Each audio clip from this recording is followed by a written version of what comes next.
এবং সেদিন আমার ট্রেলার আমি আপনাদের সবাইকে আমি সেদিন আমি আমার ট্রেলারটা দেখাবো এবং আপনারা সেদিন দেখবেন যে বাংলাদেশে যে একটা হরর মুভি, যে রিয়েল একটা হরর মুভি হয়, এটা কোনো আমরা তো এর আগে যত মুভি দেখছি এই হরর আমরা দেখি নাই, আমি দেখি নাই, অন্তত হরর মুভি আমি দেখি নাই।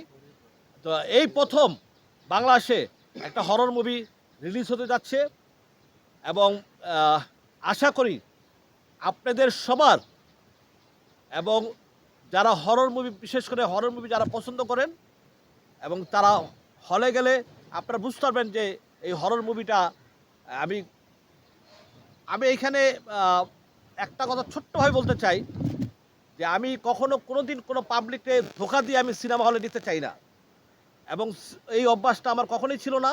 যেটা আমি সত্য সেটাই সবসময় বলার চেষ্টা করি, যের জন্য মানুষ আমাকে যথেষ্ট লাভ করে, ভালোবাসে, তার পুরো বারবার আমি পাইছি।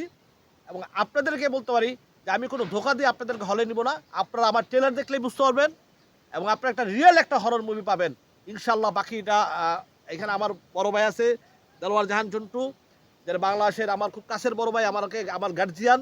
আমার আরেকজন বড় ভাই আছে শামসুল আলম ভাই, যে আমার খুবই কাছের এবং খুবই আমার সভাপতি। আমি আমার বাংলাদেশ ফিল্ম ক্লাবের প্রেসিডেন্ট, আমি সেক্রেটারি। আর এখানে ওই যে আগে সাবেক প্রেসিডেন্ট আছে আমাদের ওমর সানি, আমার ঘনিষ্ঠ বন্ধু, এবং যাকে এই ছবিতে সাবেক আমর মারছে, এই ইতিহাস আপনারা সবাই জানেন। আর আমার ছোট ভাই আছে রওশন, যাকে আমি সবসময় একটা অ্যাকশনের মতো তৈরি করতে চাই সবসময়, যে বাংলাদেশে একটা অ্যাকশন লুক বাংলাদেশে আমি নায়ক হিসেবে, হ্যাঁ, যাকে আমি খুব পছন্দ করি, সে হলো রওশন। এখন আলম ভাই কিছু বলেন। ধন্যবাদ ইকবাল। আজকে ছবির প্রচারণার মতন এই ছবির ছবির মহরত থেকে শুরু করে